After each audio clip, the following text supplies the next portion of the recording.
Bonjour à tous, je suis le pasteur Tito Mtibele et nous continuons notre challenge de 90 jours dans la Bible. Aujourd'hui nous sommes au jour 23 et nous lisons 2 Samuel chapitre 5.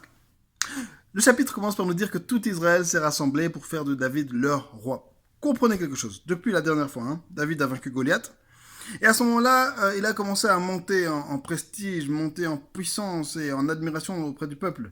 Et là, Saül a commencé à se dire, ce garçon pose un obstacle à mon royaume, je vais le tuer. Donc Saül a essayé de tuer David, et David a dû fuir en fait. Mais David est toujours resté fidèle à Saül. Il a refusé de le tuer, alors qu'il a eu plusieurs fois l'occasion. Il a dit, je refuse de toucher celui que Dieu a oint. Respectons nos responsables, respectons les personnes qui sont au-dessus de nous et qui ont été choisies par Dieu, même si on n'est pas d'accord avec ce qu'ils disent et ce qu'ils font. Et en fait, à la fin, c'est devenu une guerre entre la maison de Saül et la maison de David, parce que c'était plus seulement deux individus, c'était des royaumes, c'était des armées qui se battaient, etc.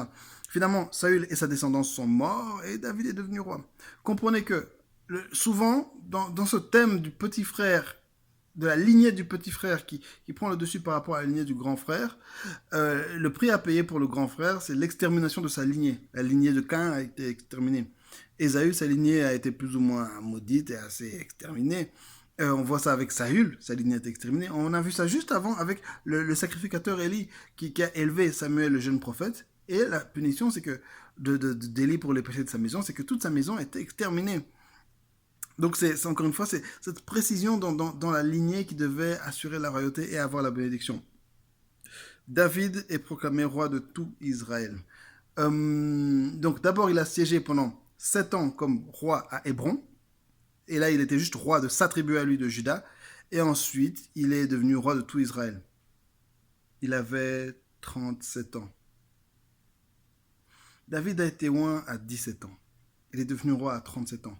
Les 20 années, c'était quoi? C'était la galère. Fuir, se cacher dans des grottes. Il a même dû fuir Israël, aller se cacher chez ses pires ennemis, les Philistins.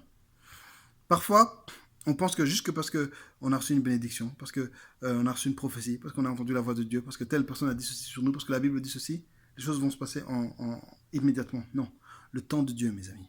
Le temps de Dieu. C'est pas parce que tu sens que tu as l'appel de Dieu sur toi que tu dois quitter ton église et fonder ton église et je sais pas quoi. Non. Parfois, il faut attendre. Attendre.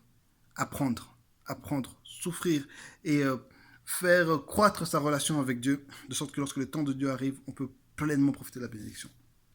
Ensuite, on nous dit que David a été envahir Jérusalem.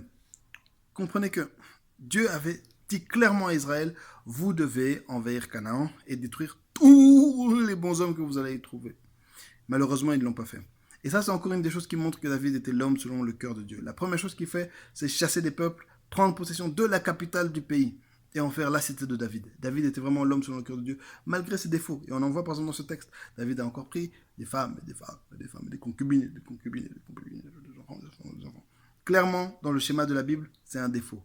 Mais c'était quelqu'un qui se repentait et qui cherchait la volonté de Dieu. Ce qu'on voit juste après, justement, c'est que David consulte Dieu avant d'aller se battre. La première fois, il le consulte, Dieu lui dit, va. La deuxième fois, il consulte Dieu, Dieu lui dit, ne va pas. Et David écoutait. Je nous encourage, frères et sœurs, chers amis, chers jeunes, chers papas, chers tout le monde. Premièrement, consultons Dieu. Demandons dans des choix critiques et aussi dans des simples choix. Apprenons l'habitude de demander à Dieu, qu'est-ce que tu veux de moi? Que veux-tu de moi? Et deuxièmement, écoutons la voix de Dieu et obéissons. Soyez tous bénis. 3 questions. Qu'est-ce que ce texte m'a appris sur Dieu? Deuxième question, qu'est-ce que ce texte m'a appris sur moi et sur l'homme, sur l'être humain?